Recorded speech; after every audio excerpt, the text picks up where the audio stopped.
আসসালামু আলাইকুম। আজ 2 আগস্ট 2025 শনিবার। শুরু করছি চেঞ্জ টিভি প্রতিদিনের গল্প অনুষ্ঠান। দর্শক, আপনাদের সঙ্গে রয়েছি আমি জাহিরুল ইসলাম টুটুল। শুরুতেই সংবাদ শিরোনাম। হাসিনার গোপন কনফারেন্সে ঢুকে পড়ল জামায়াত সমর্থকরা। এরপর অবিশ্বাস্য যা ঘটল। জুলাই ঘোষণাপত্র নিয়ে 1-2 দিনের মধ্যে যা হতে পারে, যে কারণে মোদির উপর বিরক্ত ডোনাল্ড ট্রাম্প। এবার বিস্তারিত। হাসিনার ভারতে পালিয়ে যাওয়ার 1 বছর পূর্ণ হবে আর কয়েকদিন পর। তার দল গণহত্যাকারী আওয়ামী লীগের চেইন অব কমান্ড ভেঙে পড়েছে। বাংলাদেশের ভুক্তভোগী জনতার রোষানল থেকে বাঁচতে দেশ ছেড়ে পালিয়েছে দলটির বেশিরভাগ শীর্ষ নেতা।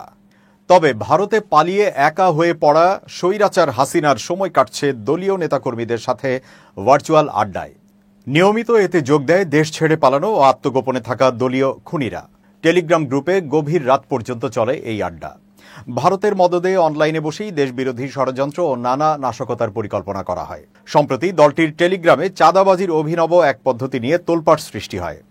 জানা গেছে, সম্প্রতি প্রযুক্তির কৌশল ব্যবহার করে হাসিনার এক টেলিকনফারেন্সে ঢুকে পড়ে প্রবাসী জামায়াত সমর্থিত কয়েকজন ব্যক্তি। এরপর তারা সেখানে হাসিনাকে কমেন্ট করার মাধ্যমে ধোলাই করতে থাকে। তাকে ভারতের সেবাদাসী হিসেবেও উল্লেখ করেন তারা। ব্যক্তিগত গোপন গ্রুপে দলের বাইরের লোকজনের ঢুকে পড়ার বিষয়টি তাৎক্ষণিক নজরে আসে হাসিনার। তিনি তখন চিৎকার করতে করতে বলেন, এই গ্রুপে জামাতের লোক আসলো কিভাবে? তোমরা কিসের গ্রুপ চালাও? এখানেও জামাতের আক্রমণ। সম্প্রতি সেই টেলিগ্রাম কনফারেন্সের 50 সেকেন্ডের রেকর্ড করা একটি ভিডিও ভাইরাল হয় সামাজিক মাধ্যমে।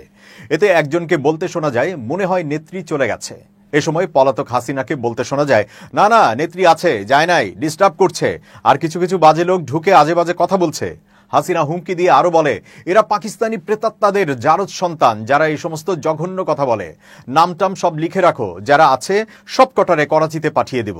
নেটিজেনরা হাসিনার হুমকির প্রতিক্রিয়ায় লিখেছেন, গত 16 বছর এই সাইকো মূর্খ নাকি আমাদেরকে চালাইছে।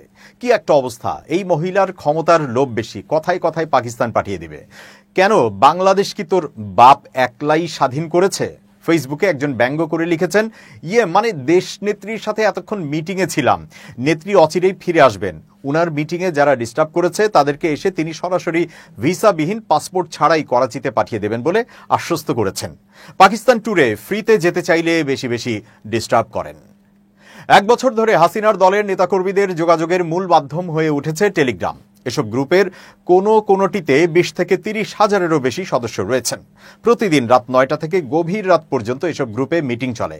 এতে দলের কেন্দ্রীয় নেতা, বর্তমান ও সাবেক সংসদ সদস্য ও জেলা ও উপজেলা পর্যায়ের নেতারা অংশ নেন। আওয়ামী লীগের কিছু সূত্র নিউজ 18কে জানিয়েছে, শেখ হাসিনা এসব আলোচনায় ভার্চুয়ালি যুক্ত হলে কে কথা বলবেন তা নির্ধারণে অর্থ লেনদেন হয়। যুক্তরাষ্ট্রের বাজারে বাংলাদেশি পণ্যের শুল্কে ছাড় পাওয়ার খবরে মিশ্র প্রতিক্রিয়া এসেছে দেশের রাজনৈতিক দলগুলোর কাছ থেকে। বিএনপি ও বাংলাদেশ জামায়াত ইসলামী এই খবরকে ইতিবাচক হিসেবে মূল্যায়ন করে অন্তর্বর্তী সরকারকে সাধুবাদ জানিয়েছেন এনসিপির একাধিক নেতাও। অন্যদিকে সিপিবি প্রশ্ন তুলেছে 2 দেশের মধ্যকার চুক্তি নিয়ে। এই চুক্তি জনসম্মুখে প্রকাশ করার দাবিও তুলেছেন তারা। মার্কিন বাজারে শুল্কে ছাড় পাওয়াকে দেশের জন্য ভালো খবর হিসেবে দেখছেন বিএনপি মহাসচিব মির্জা ফখরুল ইসলাম আলমগীর। তিনি বলেন, আজ একটা ভালো খবর আছে। কয়েকদিন আগে আপনারা দেখেছেন যে আমেরিকা আমাদের পণ্যে শুল্ক আরোপ করেছে। ট্যারিফ কি জানেন? আমরা যেসব পণ্য রপ্তানি করব তার উপরে 35% ট্যাক্স নিয়ে নেবে। মানে 100 টাকার জিনিস দাম পড়বে 135 টাকা। ফলে আমাদের জিনিসটা আর বিক্রি হবে না। ওটা আমাদের পররাষ্ট্র দপ্তর ও উপদেষ্টারা আলোচনা করে কমিয়ে 20% পর্যন্ত নিয়ে এসেছেন। সেজন্য আমি অন্তর্বর্তী সরকারকে ধন্যবাদ জানাতে চাই। তারা একটা বড় দায়িত্ব পালন করেছে। শুল্কে ছাড় পাওয়ায় সন্তোষ প্রকাশ করেছে আরেক রাজনৈতিক দল বাংলাদেশ জামায়াত ইসলামী। অন্তর্বর্তী সরকারের উদ্যোগের কারণে শুল্ক হার কমানো সম্ভব হয়েছে বলেও মনে করে দলটি। দলের আমির ডাক্তার শফিকুর রহমান ফেসবুক পোস্টে লেখেন, আলহামদুলিল্লাহ, বাংলাদেশের রপ্তানি পণ্যের উপর যুক্তরাষ্ট্রের পক্ষ থেকে যে উচ্চ ট্যাক্স হার ঘোষণা করা হয়েছিল, বাংলাদেশ সরকারের কার্যকর উদ্যোগ এবং যুক্তরাষ্ট্র সরকারের আন্তরিকতায় তা কমে 20% নেমে এসেছে। এজন্য প্রেসিডেন্ট ডোনাল্ড ট্রাম্প ও অধ্যাপক মোহাম্মদ ইউনূসের সরকারকে ধন্যবাদ জানাচ্ছি। এরপর 2 দেশের প্রতিনিধি দলের কয়েক দফা বৈঠকের পর বৃহস্পতিবার শুল্ক হার কমিয়ে 20% নামিয়ে আনার ঘোষণা দেয় ওয়াশিংটন। কিন্তু কোন চুক্তির অধীনে যুক্তরাষ্ট্র এই ছাড় দিল তা জনসম্মুখে প্রকাশ করার দাবি তুলেছেন বাংলাদেশের কমিউনিস্ট পার্টির সাধারণ সম্পাদক রুহিন হোসেন প্রিন্স। তিনি বলেন, ট্রাম্প প্রশাসন যখন এ ধরনের কর বসিয়েছে, আমেরিকা নাখোশ হয় এমন কিছু করা যাবে না শুনেছি।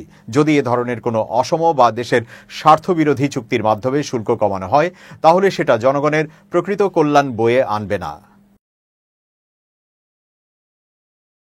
বাংলাদেশের ওপর ভারত নিবিড়ভাবে নজর রাখছে বলে জানিয়েছেন ভারতের পররাষ্ট্রমন্ত্রী এস জয়শঙ্কর।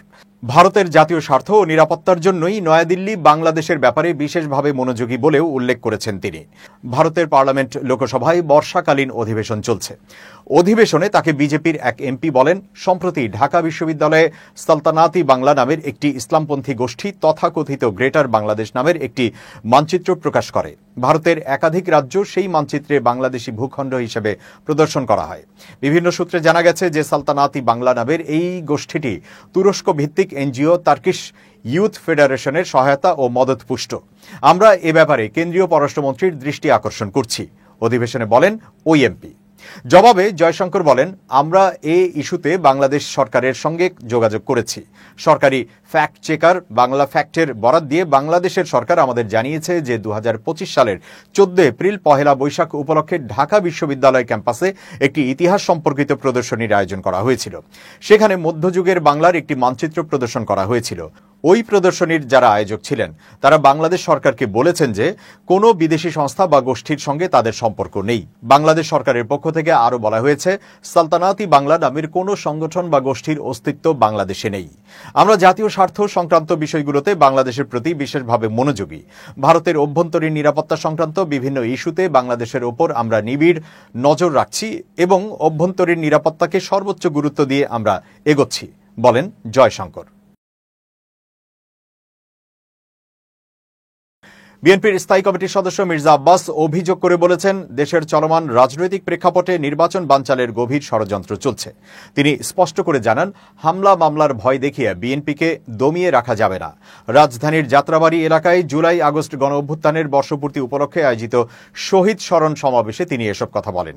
মির্জা আব্বাস বলেন, ভোটের অনুপাত ভিত্তিক পিআর পদ্ধতি জনগণের মাথায় ঢোকানোর আগে তাদের ভোট দেওয়া শেখান।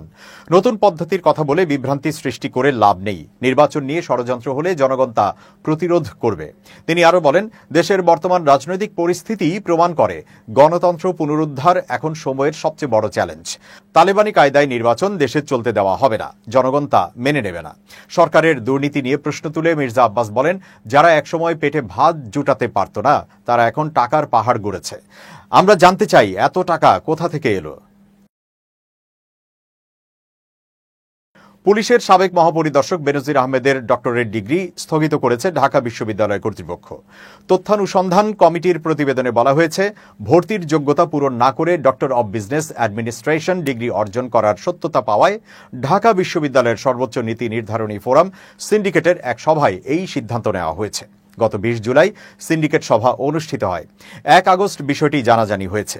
বিষয়টি খতিয়ে দেখতে উপাচার্য মামুন আহমেদকে আহ্বায়ক করে 5 সদস্যের উচ্চতর একটি তদন্ত কমিটি গঠন করা হয়েছে। তথ্যানুসন্ধান প্রতিবেদন অনুযায়ী আন্ডার গ্রাজুয়েট ও পোস্ট গ্রাজুয়েটে কমপক্ষে 50% নম্বর থাকা বাধ্যতামূলক হলেও বেনজির আহমেদ সেই শর্ত পূরণে ব্যর্থ হয়েছেন। বেনজিরের বিএ পাস সনদ অনুযায়ী তিনি মোট 1100 নম্বরের মধ্যে 517 পেয়েছেন, অর্থাৎ তিনি 50% নম্বর পাননি। কিন্তু ডিবিএ প্রোগ্রামে ভর্তির আবেদনে তিনি উল্লেখ করেছেন তিনি ডিগ্রি বা সমমানের পরীক্ষায় মোট 500 নম্বরের মধ্যে 301 নম্বর পেয়েছেন। নাম না প্রকাশের শর্তে একজন সিন্ডিকেট সদস্য বলেছেন, বেশ কিছু অসঙ্গতি থাকায় বেনজির আহমেদের ডিবিএ ডিগ্রি স্থগিতের সিদ্ধান্ত নেওয়া হয়েছে। একই সঙ্গে তদন্ত করে দায়ী দপ্তর বা ব্যক্তিকে চিহ্নিত করার লক্ষ্যে একটি উচ্চতর তদন্ত কমিটি গঠন করা হয়েছে। জুলাই ঘোষণাপত্র নিয়ে মধ্যরাতে স্ট্যাটাস দিয়েছেন অন্তর্বর্তী সরকারের তথ্য উপদেষ্টা মোহাম্মদ মাহফুজ আলম ও স্থানীয় সরকার, পল্লী উন্নয়ন ও সমবায় মন্ত্রণালয়ের উপদেষ্টা আসিফ মাহমুদ সজীব ভুইয়া।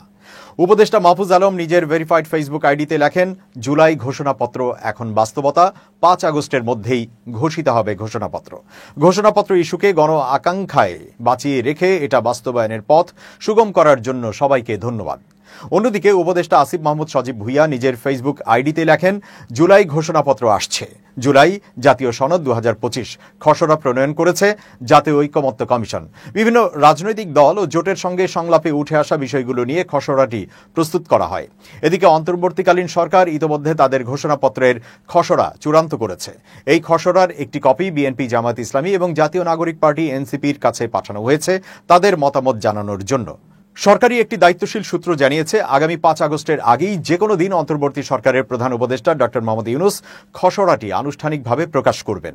খসড়াটি সর্বোচ্চ গোপনীয়তা বজায় রেখে তৈরি করা হয়েছে যাতে যে কোনো ধরনের বিতর্ক এড়ানো যায়। ঘোষণাপত্রে মোট 26টি দফা অন্তর্ভুক্ত করা হয়েছে। এতে বলা হয়েছে, বৈষম্য বিরোধী ছাত্র আন্দোলনের আহ্বানে জুলাই মাসে অভ্যুত্থান সংঘটিত হয়। যদিও প্রাথমিক খসড়ায় বলা হয়েছিল এই অভ্যুত্থান হয়েছে ছাত্র আন্দোলনের নেতৃত্বে। আওয়ামী লীগ সরকারের পতনের পর ছাত্র জনতার অভ্যুত্থানকে কেন্দ্র করে জুলাই ঘোষণাপত্র প্রকাশের ঘোষণা দেয় বৈষম্য বিরোধী ছাত্র আন্দোলন ও জাতীয় নাগরিক কমিটি। 2024 সালের 29 ডিসেম্বর এই ঘোষণাপত্র প্রকাশের সিদ্ধান্ত আনুষ্ঠানিকভাবে জানানো হয়। এরপর বছরের শেষ দিন 31 ডিসেম্বর ঘোষণাপত্র প্রকাশের কর্মসূচি ঘোষণা করা হয়। ওই দিন এক সংবাদ সম্মেলনে বৈষম্য বিরোধী আন্দোলনের আহ্বায়ক হাসনাত আব্দুল্লাহ বলেন, এই ঘোষণাপত্রের মধ্য দিয়ে আওয়ামী লীগকে নাৎসি বাহিনীর মতো অপ্রাসঙ্গিক করে তোলা হবে এবং 1972 সালের সংবিধানের কবর রচনা করা হবে। প্রাথমিকভাবে সরকার ঘোষণাপত্র তৈরির সঙ্গে সরাসরি জড়িত ছিল না, তবে পরবর্তীতে সরকারের পক্ষ থেকেই এই উদ্যোগ নেওয়ার কথা জানানো হয়। সংস্কার কমিশনের প্রস্তাব, রাজনৈতিক দলগুলোর মতামত এবং ঐক্যমত্য কমিশনের আলোচনার ভিত্তিতে গঠিত হয় জুলাই ঘোষণাপত্র ও জুলাই জাতীয় সনদের খসড়া। চলতি জুলাই মাসের শুরুতেই ঘোষণাপত্রের প্রাথমিক খসড়া তৈরি করে তা বিএনপি, জামায়াত ইসলামী এবং জাতীয় নাগরিক পার্টির কাছে পাঠানো হয় মতামতের জন্য। এরপর চূড়ান্ত খসড়া দলগুলোর কাছে পাঠানো হয়েছে তাদের চূড়ান্ত মতামত সংগ্রহের উদ্দেশ্যে। এবার উপদেষ্টা মাহফুজ আলম জানালেন, 5 আগস্টের মধ্যেই ঘোষিত হবে জুলাই ঘোষণাপত্র। এবার খুব জরুরি 1 মিনিট জানাচ্ছেন ইউনেস্কো ক্লাব পুরস্কার বিজয়ী সাংবাদিক আমিরুল মোমিনিন মানিক। খুব জরুরি 1 মিনিটে প্রত্যেককে আমন্ত্রণ। প্রিয় বন্ধুরা, আমরা বয়সের যে প্রান্তেই দাঁড়িয়ে থাকি না কেন, প্রত্যেকেরই একটা গোল থাকে, প্রত্যেকেরই আইডল থাকে। ছোটবেলায় হয়তো অনেক কিছু হতে চেয়েছি, হতে পারিনি, কিন্তু এখন যে সুযোগ শেষ হয়ে গেছে তা কিন্তু নয়। আজ থেকে শুরু করুন না। আর এই শুরু করার পর একটা দারুণ কৌশল আপনাদেরকে শিখিয়ে দিচ্ছি। সেটা হচ্ছে, আপনি যেটা হতে চাচ্ছেন, যে কাজটি করতে চাচ্ছেন, সেই সংশ্লিষ্ট স্টিল ফটোগ্রাফ আশেপাশে রাখুন। অর্থাৎ আপনি যে রুমটিতে বসেন সেই রুমে ওই সংক্রান্ত কিছু ছবি ঝুলিয়ে দিন। ব্যক্তির ছবি হতে পারে, কোনো আইকনিক চিহ্ন হতে পারে, কোনো ভিডিও হতে পারে, নকশা হতে পারে। ওই সংক্রান্ত বিষয়গুলো আপনার চারপাশে ভিডিওগ্রাফির মাধ্যমে সবসময় অবস্থান যদি করে, তাহলে এগুলোর মধ্য দিয়ে অনুপ্রেরণা পাবেন। সহজ করে বলি যে আপনি বড় ব্যবসায়ী হতে চান, তাহলে ওয়ারেন বাফেটের একটা ছবি আপনার মোবাইল ফোনেও রাখতে পারেন। মোবাইল ফোন খুললেই যেন দেখা যায়, অথবা আপনি যেখানে বসেন সেখানে ঝুলিয়ে দিতে পারেন।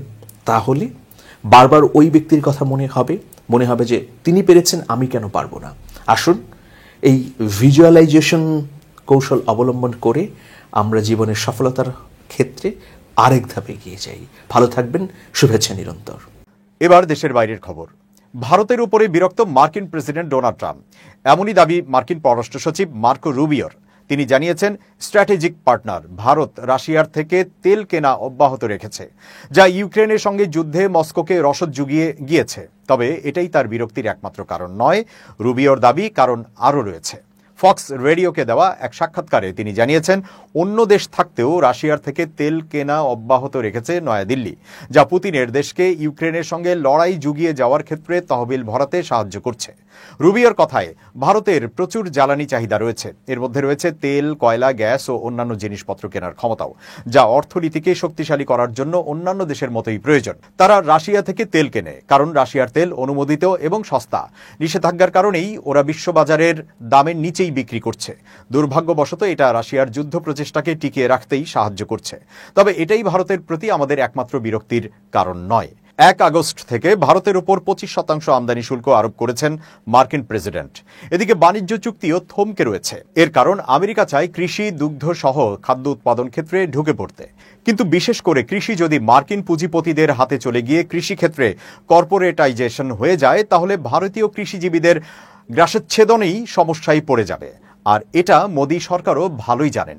অতীতে কৃষি বিল নিয়ে কি ঘটেছে সেটাও কেন্দ্র ভোলেনি, ফলে কোনোভাবেই এই চাপে মাথা নত করতে রাজি নয় তারা, আর এটাও বিরক্তি বাড়াচ্ছে ট্রাম্পের। দর্শক, শেষ করছি প্রতিদিনের গল্পের আজকের গল্প।